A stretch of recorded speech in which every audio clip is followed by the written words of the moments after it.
Shalom anak-anak, mari pada saat ini kita akan bersama-sama kembali untuk belajar, yaitu pendidikan agama Kristen untuk kelas 2 bab yang ke-8 dengan tema rukun dengan tetangga. Tapi sebelumnya kita akan berdoa terlebih dahulu.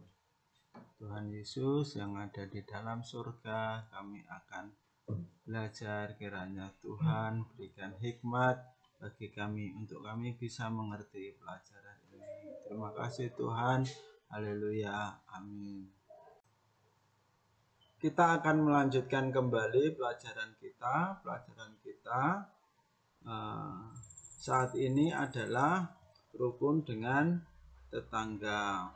Firman Tuhan mengatakan di dalam Kitab Amsal 17 ayat yang ke-22 mengatakan demikian, hati yang gembira adalah obat yang manjur, tetapi semangat yang patah mengeringkan tulang. Mempunyai banyak teman dan hidup dengan rukun akan membuat kita menjadi gembira dan senang. Kalau misalnya anak-anak ini mempunyai banyak teman, tentunya akan senang kan, akan bergembira karena bisa diajak bermain bersama, diajak berbicara, bisa tertawa bersama-sama dengan teman. Itu artinya bahwa mempunyai banyak teman akan hidup kita menjadi gembira dan menjadi senang, kita akan bisa terhibur. Dengan hati gembira itulah maka rohani kita akan sehat dan juga akan mempengaruhi kesehatan tubuh kita. Tubuh kita juga akan menjadi sehat. Jadi kalau kita mempunyai banyak teman dan kita hidup dalam rukun bersama-sama dengan teman kita, membuat tubuh kita menjadi sehat. Oleh karena itu kita harus hidup rukun dengan teman, dengan tetangga kita. Namun kita yang pertama kali kita harus hidup rukun dengan keluarga kita. Mengapa demikian? Karena keluarga adalah lingkungan yang paling dekat dengan kita. Kita bisa tidur bersama dengan orang tua, kita bisa makan bersama dengan keluarga. Itulah lingkungan yang paling dekat dengan kita. Oleh karena itu yang pertama kali kita harus hidup rukun dengan mereka. Setelah itu kita harus juga hidup rukun dengan orang-orang yang di sekitar kita, yaitu tetangga-tetangga kita. Orang-orang yang di sekitar rumah kita itu disebut dengan tetangga. Mereka itu berbeda-beda. Ada yang dari suku Batak, ada yang dari suku Papua, ada yang suku Sunda, dan juga mereka memiliki agama yang berbeda-beda. Ada yang Islam, ada yang Kristen, Katolik, ada yang Buddha, ada yang Hindu, ada yang Konghucu.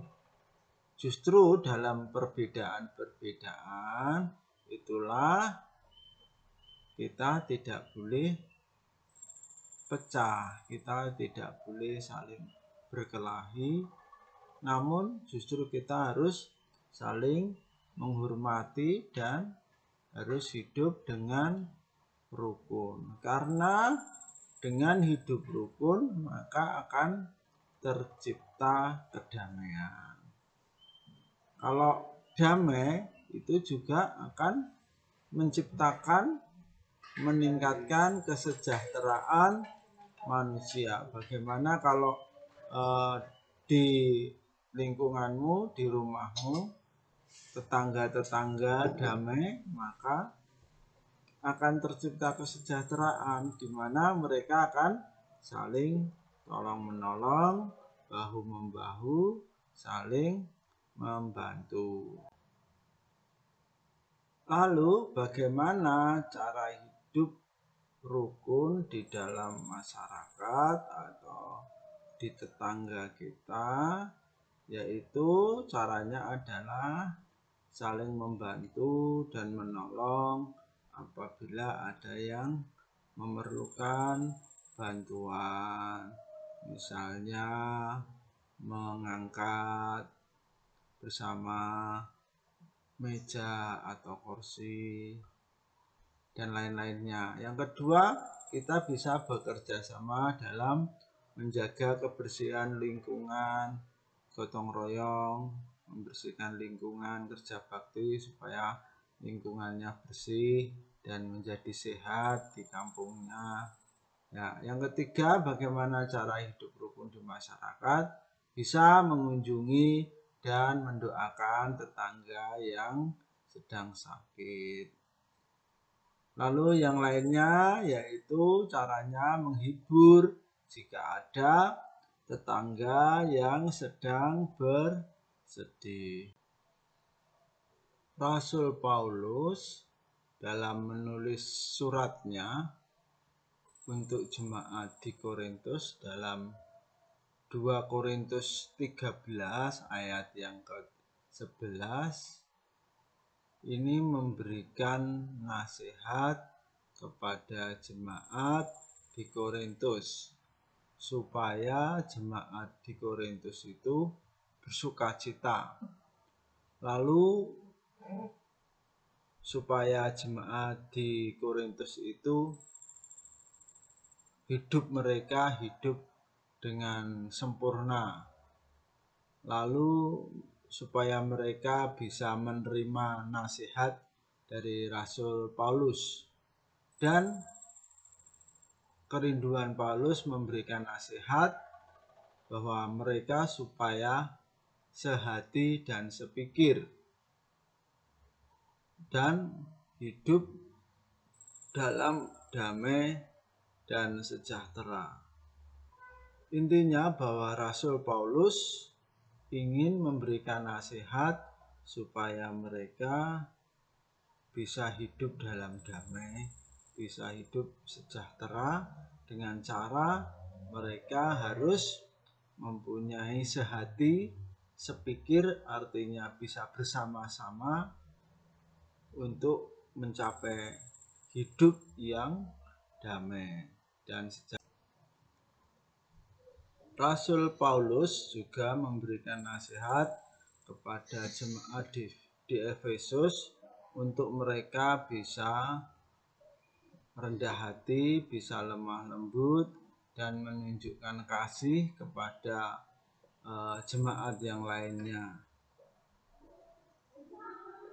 Rasul Paulus juga memberikan nasihat supaya mereka hidup dalam kesatuan roh dan hidup dalam ikatan damai sejahtera, dan menasihatkan supaya mereka satu tubuh, satu roh, satu iman, dan satu baptisan. Artinya bahwa Rasul Paulus ingin jemaat di Efesus ini hidup rukun sehingga akan tercipta damai sejahtera. Demikian pelajaran kita pada hari ini. Tuhan memberkatimu, memberkati kita semuanya. Jaga kesehatan dan Tuhan memberkati. Tugas di rumah tolong dikerjakan. 1. Tulislah Amsal 17 ayat 22. 2. Bagaimana caramu bisa hidup rukun dengan tetangga? 3. Sebutkan contoh kegiatan yang menunjukkan hidup rukun dengan tetangga. 4. Apa nasihat Rasul Paulus kepada jemaat di Korintus. 5. Apa manfaat hidup rukun?